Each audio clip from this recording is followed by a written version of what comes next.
In which branch of the military did you serve? Well, can I just Yeah. point up here?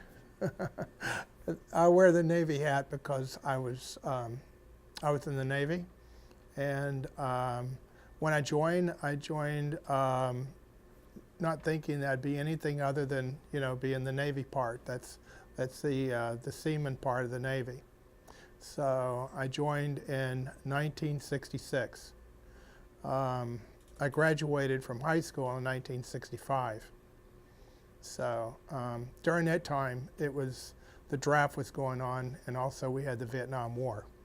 I did serve in Vietnam. I didn't go right into Vietnam. I went to boot camp up in Great Lakes, and then out of there I got my duties station to go to San Diego, California. So I was there about 18 months out of boot camp. And actually, it's funny, I came out of boot camp as a seaman, but I went to a Naval Air Station, and I was in an air squadron. I was sort of in a holding pattern, I think, to go to Vietnam at a certain time, which I didn't know about. But when I went into the Naval Air Station, like I said, I was in a squadron, and I was put in what they would call a procurement of equipment for the flight crew. That means supplies. We would order supplies like flak jackets, whatever. When I say flak jackets, I meant to say jackets, leather jackets. And if they were going in a war zone, we would actually order them a flight jacket. But most of our pilots and our air crew were ferrying aircraft going over to the Philippines and also to the East Coast. Let's put it this way. I knew that I had an uncle that was in the Navy, and an uncle that was in the Army, and one in the Air Force. But coming from West Virginia, I didn't tell you where I was from. I was originally from West Virginia. I didn't see a lot of ocean or seawater or anything like that. But although I lived on a river, which is called the Ohio River, and it's a nice river and all, but it's not like the ocean. And I just wanted the idea of going on ships and traveling, like they say, see the world. Well, you don't exactly see the world. You go where they tell you to go. But I basically, when I got in the service, it's very controlling, because obviously you're serving the country and you're following orders. And being I came out of boot camp as an E2, and then you take tests and you go to E3, and you go on up the ladder. So the higher up you go, you gain more responsibility. But Navy life, military life is a life where you're serving the country. You don't just say, okay, I'm going to take the weekend off and go. You got to wait for to get leave to go on for like R&R, or for taking actually I've forgotten what they call it, where you get leave on the weekends and things like that. But it was being young and not have any connections with anyone other than wanting to be in the service. I really kind of enjoyed it. But there are certain things when you're in the service that kind of get to you. And back in those days, we'd always say this kind of Mickey Mouse stuff. It's kind of like all the little stuff you had to do, and things that just, you say, gee, why do they make you do this? Why do you have to do that? There's reasons for all that stuff. And then as you get into the service and you're more acclimated for the service, you get understanding why you have to do the military life. But I was okay in the service. I didn't have any problems. I didn't go AWOL, or I didn't get into fights. I was just, a straight good sailor. That's about all I can tell you about that. What were some of your favorite memories or experiences that you had while you were in the Navy? Well, I think when I was in San Diego, it was great duty station over there in San Diego. It's a Naval Air Station, and meaning that you were not on a ship. You were on you were in barracks, and you had, just like having a work day. You go, you'd muster at your duty station on the air base, on your squadron, and after you mustered and you got your orders, it was just like going to work, you know, and you could lunch break, and then you got off about 4 o'clock, and then you could go to the pool. You know, later in the evening you could go to the movies, and my particular duty station, you could, if you weren't on duty, you know, like every so many days, your particular division would have duty stations. Like you'd have to drive the truck around, pick up officers. You may have to, you know, take them from one part of the base to another, or you may have to stand duty at night. You may have to be in the barracks, and the reason you stand duty in there is because if someone comes in and you have people asleep, you want to make sure that you're protecting them, and some of these people that would maybe come in pretty late and they could make a little bit of noise, so you were actually doing your part of the duty. And it was a 4-hour duty station. So you'd either do 8 to 12, 12 to 4, and then they would have it from 4 to 6, and then 6 to 8.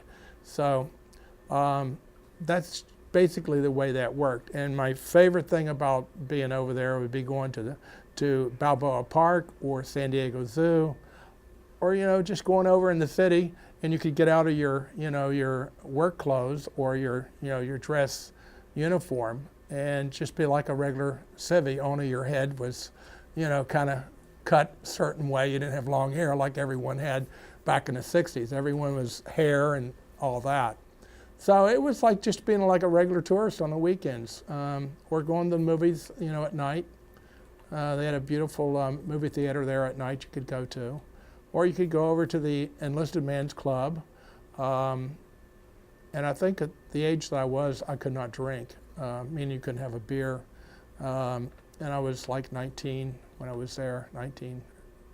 And you had to wait until I think you had to be 21 over there in San Diego at that time.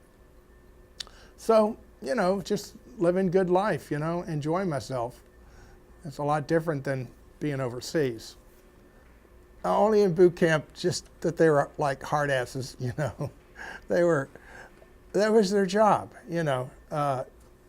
When you go in the service, especially in the Navy or any branch of the service, you got to work as a team. And especially if you're on a ship, everyone has a job to do. And you certainly have to do your particular job. You may be on I've forgotten what they would call it technically, but it would be where you would have a job where you may have to be on fire patrol. And you would have a team of maybe 5 or 6 guys that would be fire patrol. Or you might be damage control. If you know, for instance, if it was wartime and you took a hit on the side of your boat and you were bringing in water, you would have to be able to plug it up. So that's damage control or supporting part of the ship. So it's basically learning how to do teamwork. When I went to boot camp, actually when I was in high school, I was in the band, so I know how to play a musical instrument, so I was smart. So when I got into boot camp, I said, I am not going to be out there, you know, drilling around with a piece on my shoulder all the time. I'm going to get in the drill team. So I got on the bugle and drum and bugle team. And so the only marching I did around was with a group of guys that played, and we played at all the graduations. So my last time I ever played a musical instrument, at least a bugle or a trumpet, was at boot camp. And that was a lot of fun.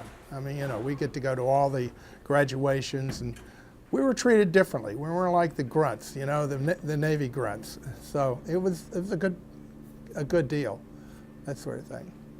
Friends. How did I get in touch with who? Family and friends back home. My friends? And family. Family?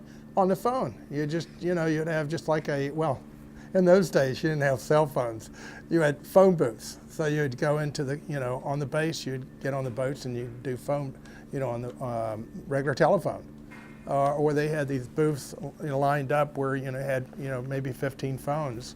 And in those days, he had the kind that would pull the door shut, and you put the dime in. Maybe it might have been a dime then, and usually I reverse the call, the charges, that sort of thing. When I was in Vietnam, no, I didn't get to talk, to anyone back in the States. I think, first of all, you want to explore all the services. You want to say, okay, well, if you're really one of these people that do not like the ocean, well, I come to respect the ocean, because it's a big ocean out there. And I was on a carrier out of San Diego when I came back from Vietnam. So I got on a carrier, and how I got to New England was on that carrier out of Pensacola, Florida. So,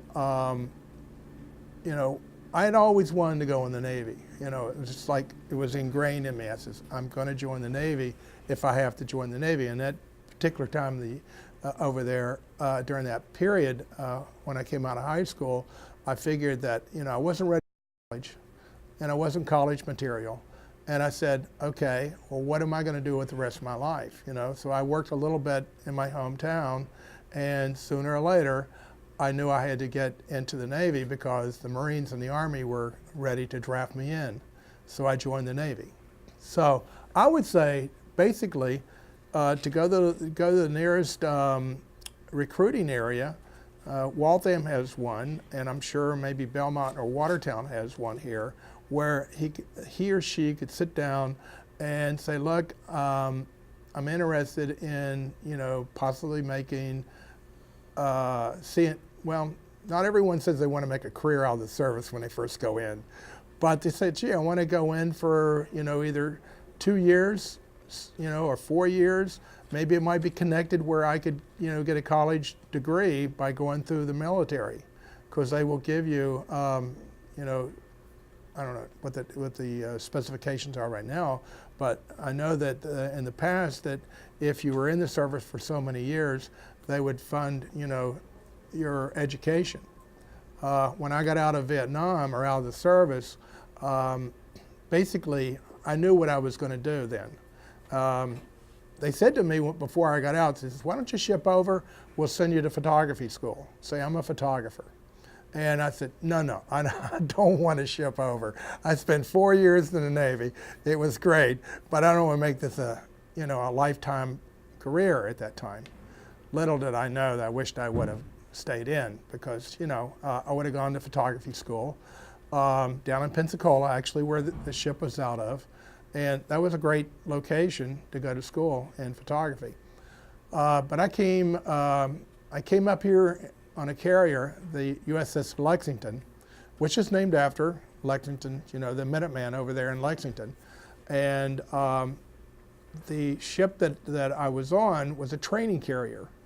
This training carrier basically was to do flight qualifications for pilots or for people that were in flight schools. So that's the reason they used the carrier. And this carrier actually was in World War II. It was a pretty famous ship, matter of fact. Like the Midway and the Lexington and a few other of the carriers were one of the lucky ones that didn't get bombed in Pearl Harbor. So I got out of the service, and I came back to Boston because I had met a lady, and I eventually married her, and I went to New England School of Photography for 2 years, and I used my veterans benefits to go to my photography school there in Boston. But I think you might enjoy hearing a little bit about my life as a veteran. I'm a VFW, a veteran of foreign wars. That means Vietnam. You might want to ask me a few questions about Vietnam. I was just going to ask, how long were you in Vietnam? I was over there for 13 months. At the time, you were only required to do 12 months. I extended to switch from the Seaman to Airedale. That's the Airedale section. The Airedale section is how you would basically go into the School of Photography, and that's part of the billet of photographers in the Airedale group. And so that's why I had to extend, so that I could switch from seaman to airman, so I was there for 13 months. And I was over there during a very explosive time during the Vietnam War called the Tet Offensive. I just got over there the end of January, which was the beginning of their new year. The Tet year over there is their new year in Vietnam. And I was stationed out of Da Nang. That's the northern part of South Vietnam, which now it's all one country. But I was sent over there, like many other Navy people. And my particular group was called Naval Support Activity. So Naval Support Activity is a group of, they were using this particular group for supporting the troops in the field. And you'd say, well, what do you mean by that? Well, our job was, I was on a boat. There's a difference between a carrier, that's a ship, and a boat. This was a flat bottom boat where we could take cargo up the rivers and not get stuck on sandbars, because the rivers were shallow. You know, they would not be much more than 8 feet, 10 feet deep. Sometimes they would be only 4 feet, and you might hit a sandbar, and you'd be able to, you know, pull the boat back off of the sandbar. The boat was only 120 feet long, 40 feet wide, and we had a crew of 12 to 14 people on the boat. And at that time, I was basically a seaman, so I was part of the deck crew. We had 4 seamen, a boatswain's mate. We had like a captain, but he wasn't really a captain rank. He was like an E6, a first class, or a chief. And we had enginemans. You'd have your engineman, you had 4 helpers. We even had a cook, and we called them stew burners because we always teased them about burning the stew.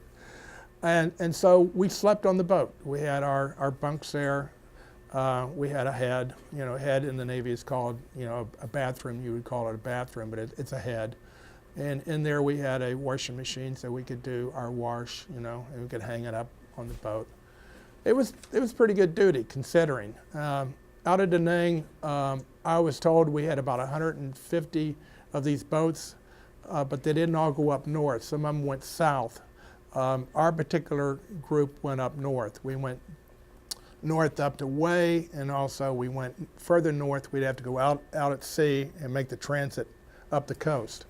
So we would go up about 5 miles up, and when I got over there and got on the boat, the Tet Offensive just broke out, and when I got on the boat, we had just gone up to Way, but not made the transit inland. You would have to go seaside, and the fun part about making the transit is it's like you're riding the waves. And this boat was 120 feet long, but at the same time, you could feel us going down, and you know the surf was coming in, and you'd hit the mouth of the river, and then the mouth of the river you would. We had a guy up on top. He usually was the captain of the boat, and he would be looking for sandbars, and he usually knew the channel and which way to go, and he'd give commands down to the helm. We had like a helm area where we would steer the boat, and the engineman would be in there controlling the engines. We had 3 diesel engines, so we had 3 screws, and you had 3 controls for the engines, and then you had the helm. And so one of my jobs when we were transing up the rivers was to control the, steer the boat. And I didn't mention to you, we had 2 gunner's mates. So we had 2 guns on each side of the boat, and they had like twin 20-millimeter guns, and they had these large magazines which you'd wrap the shells around, and these shells were about this long and about that round, and they had exploding tips on them, and every 4th shot would be a tracer, so you could see where the weapon, you're shooting. And we got fired upon. The only kind of fired upon we got was basically mortars. We didn't get small arm, and if we got fired upon with recoilless rifles well, they were recoilless rifles, but the only thing I was really worried about was these small rockets because they were very accurate. But mortars, they'd have a hard time hitting the boat because we would be moving, and when the time they fire it, fire a mortar, our gunners will be up there looking over in the, in the jungle or in the woods, and most of the jungle around was rice paddies. And there were some areas with palm trees and, huts and things, and our gunners would know, basically where they were firing these things out of. So they would, keep their heads down, so when they did shoot these mortars, they couldn't really hit the boat. We were very fortunate. But the only thing that came close to getting hit was when we were offloading up at Way or the DMZ. And we would be offloading, and the North Vietnamese would be shooting artillery. And they weren't really good, but they would try to hit the ammunition dump. And our cargo that we carry was projectiles, black powder, any kind of weaponry that we needed to help, service out in the field. So it was just very, very interesting duty for me over there. I mean, the first 2 or 3 weeks that I got over there, it scared the crap out of me. It really did. Being on that boat like this, I thought, oh man, what's going to happen if we get hit with artillery? He said, don't worry. If we get hit, it's not going to explode right away. He says, what's going to happen is it's going to burn. So you better grab your M16, your flight jacket, and your helmet, and jump overboard, because you'll got it about 10 or 15 minutes before it does explode. It has to heat up at a certain temperature to explode. So that's the kind of duty I was doing over there. And our cook was great. This guy, he was a great cook.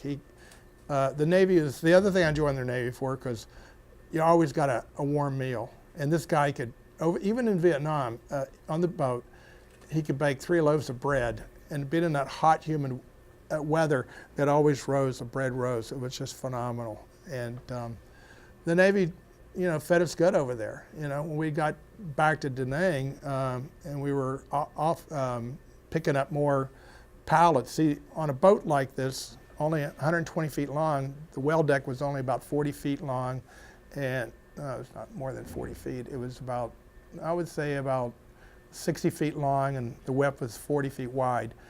You would have a front end loader, like a forklift, that would pick up the pallet and come on the front of the boat where the ramp came down, and it would come in and drop it off on the well deck. So we were carrying CB rations, every kind of thing you can think of, clothing, anything that they needed out in the field, we carried it. And the deep water piers is where the merchant ships would come over from the stateside, and they would offload, and then the Navy would be part of, getting it out in the fields. And even there in Da Nang, they had them loading up with the trucks of flat, like trailers, flat trailers, where they would, take it out in the fields, even around that region, because they had, highways. But our particular group was to run it up north, and the quickest way to get it up there was go on boats. So that's the deal there. It's like I don't have any kind of nightmares, because I wasn't out in the rice paddies. Yeah. If I was out in the jungle in the rice paddies and really saw some gruesome stuff, and under firefights and things like that, then that's how you're really affected. Because I was in the Navy and I just described what I was doing, it wasn't that kind of stress on me. I mean, I was under stress, but not the kind of stress you would think if you were actually in, worrying about a sniper getting you, or booby traps. Booby traps over in Vietnam were really terrible. I really did not have any effects from being in the service. I think what it had done was, being a young age, and it set my goals, and it helped me grow up. I could not say it could be any better than being in the service. Even I really wasn't crazy about it, but it was the best place for me to be. And I think serving your country in any respect, either the Peace Corps or different other groups that you can get involved with, just to get out of your local, realm of what's going on around here, it will allow you to have a different perspective. I mean, I came from a pretty sheltered life. I came actually from a town that was a whole lot like Newton, or was bigger than Belmont. but it was along the river, and you kind of like didn't do a lot of, running all over the place, like going up to Maine or New Hampshire or something like that. You were in an area where, okay, you did stuff on the river, you'd go maybe hunting and fishing, because that's what they do down there. And so, I just think it really helped me grow up, a lot quicker. It helped me get on a path where I was really interested in photography, and I made a career out of it. I studied executive portrait and product photography. That was my specialty at New England School of Photography. And I had a studio in Boston, also the North End, and in Waltham. And now I'm just semi-retired. I don't hardly do a lot of photography, although I'm the post photographer. I do that. And I really enjoy photographing people. So I do a lot of street photography, events, event photography that, like over in Waltham, they're going to have sheep shearing over at the Gore Estate. They're going to be doing that. In Waltham, they have Steampunk Day. That's on a weekend in May.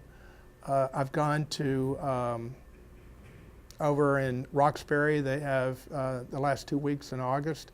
They have a Caribbean parade, festival over there. That's really interesting. So I just do things like that. And being a grandparent, my 2 kids. My son says, "Hey, Dad, I'm in therapy because you and your photography, because you're always taking pictures of me," which is really interesting. When you love what you're doing, that's one thing about a career. I always said, gee, it would have been nice if I had stayed in the service for 30 years. I had a great pension. I still could have came out and, done photography. But, I didn't want to bring a family up in the Navy. At that time, it just wasn't meant for me to, I knew that I had certain things I wanted to do in life. And those certain things just didn't include being a career service person. But it is for some people that really like it. I have a buddy that did service in the Army, and then he did reserves for 20 years. And I didn't have a mentor then. If I would have had a mentor, they said, look, you should go to the photography school, and then, spend a few years in the Navy and then go in the reserves navies, that sort of thing. But, you don't often think of these things. So I would say that if this person, gal or guy that have them really explore it, and talk to other service people, retired or someone that's, a veteran, something like that. Come down to Belmont City Day. We're going to have a booth down where I'm in the post 1272. We're down here on Trapella Road. That's where we are. We're right across, I think it's a DB Bank. There's a park there in the back. Drop in and just say, hey guys, I'm interested in knowing about you guys, or have that person, give me a call, and I'll be glad to talk to that person.